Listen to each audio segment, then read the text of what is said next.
When people talk about their older siblings, you usually get one of two stories. Either the overprotective big brother who scared off bullies and carried extra snacks for you at school, or the aloof older sibling who barely acknowledged your existence except to claim the remote. Mine didn't fit either category. My older brother was blunt, honest to a fault, the kind of guy who'd tell you your haircut looked like it was done by a weed whacker, and then, without missing a beat, hand you his clippers and say, "Let me fix it." He wasn't mean. Not exactly. He just never sugar-coated anything. No filter. No frills. Just brutal, raw honesty. We weren't close growing up. We weren't distant. Either we shared a house, meals, arguments, and some very one-sided Mario Kart victories. But emotionally, we were different animals. I'm the kind of person who overthinks texts before sending them. I write sorry in lowercase, even when I'm not at fault, just to keep the peace. My brother? He thinks sorry is a word you reserve for funerals or broken bones. Maybe. So yeah, we clashed a lot. We had 1,000 little fights about who left the lights on, who got the bigger slice of cake, or who stole whose charger.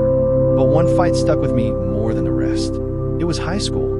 We were working on a group project together, something about world history.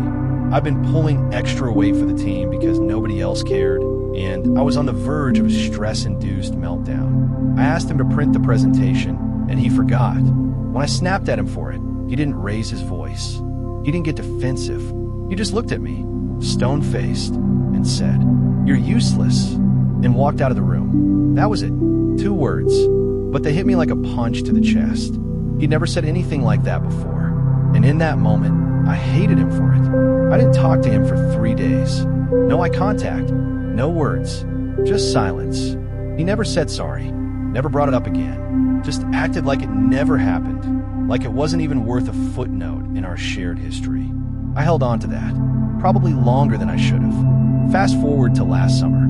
I was moving into my first apartment, alone. First time not living at home. First time dealing with leases and keys and movers and measuring doorways I swore were wider in the photos.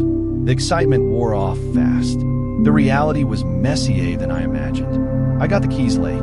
My new mattress didn't fit through the door. The frame had too many screws and too few instructions. I didn't know how to install curtain rods or where the breaker box was. The tap in the kitchen wouldn't stop dripping. It felt like everything was going wrong all at once. I hadn't told anyone I needed help.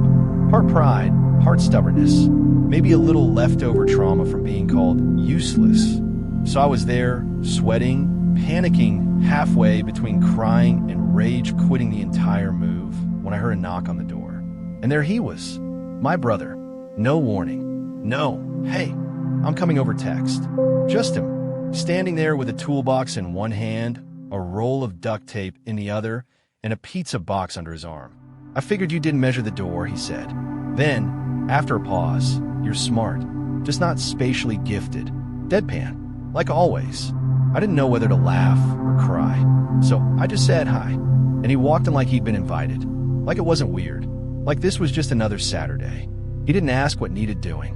He just started doing. He helped me take the door off its hinges to get the bed in, took apart the frame, laid it flat, rebuilt it better than I ever could, fixed the squeaky cabinet with a few twists of a screwdriver, installed curtain rods using nothing but a level, some drywall anchors, and his usual quiet competence. Even set up my Wi-Fi. I'd forgotten the router entirely, hadn't even taken it out of the box. He didn't talk much while he worked, just a few questions here and there. "Where's your toolbox?" I didn't have one. "Got a step stool?" I handed him a kitchen chair.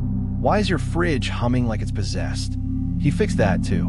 We ate pizza on the floor when the sun started to go down. Me cross-legged and exhausted.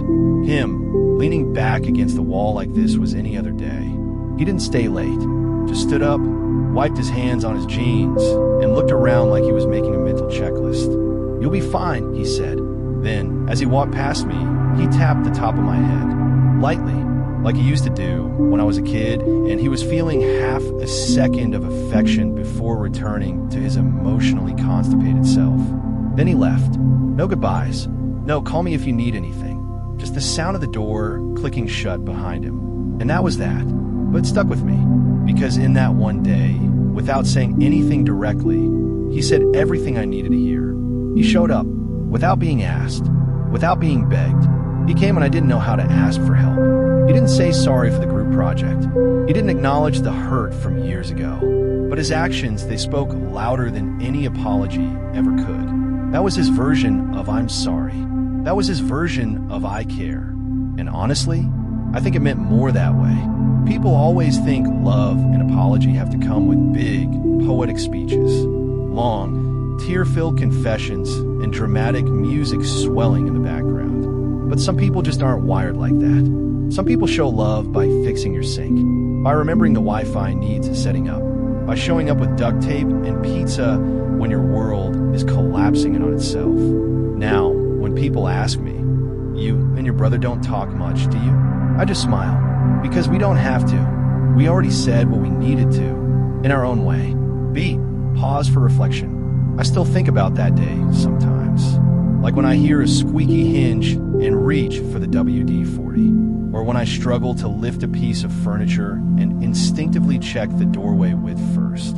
I think about how I used to resent him, for never saying sorry, for never validating the pain he caused. But over time, I realized something else. He doesn't speak the language of apologies. He speaks in presence, in action, in knowing you forgot the tape measure before you even know it yourself.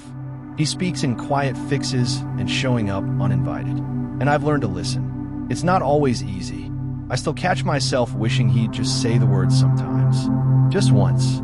Hey, I was kind of jerk back then. But maybe that's just me needing to translate his love into my language. Because his version has always been there. I just didn't see it at first. Now I do, and I don't need an apology anymore. He already gave it to me. One toolbox, one pizza, one squeaky cabinet at a time. Final beat, soft fade-out music under voice. Love doesn't always look like a hug. Sometimes it looks like a guy showing up at your door, calling you spatially challenged, and fixing everything you didn't even know was broken. And honestly, that's enough.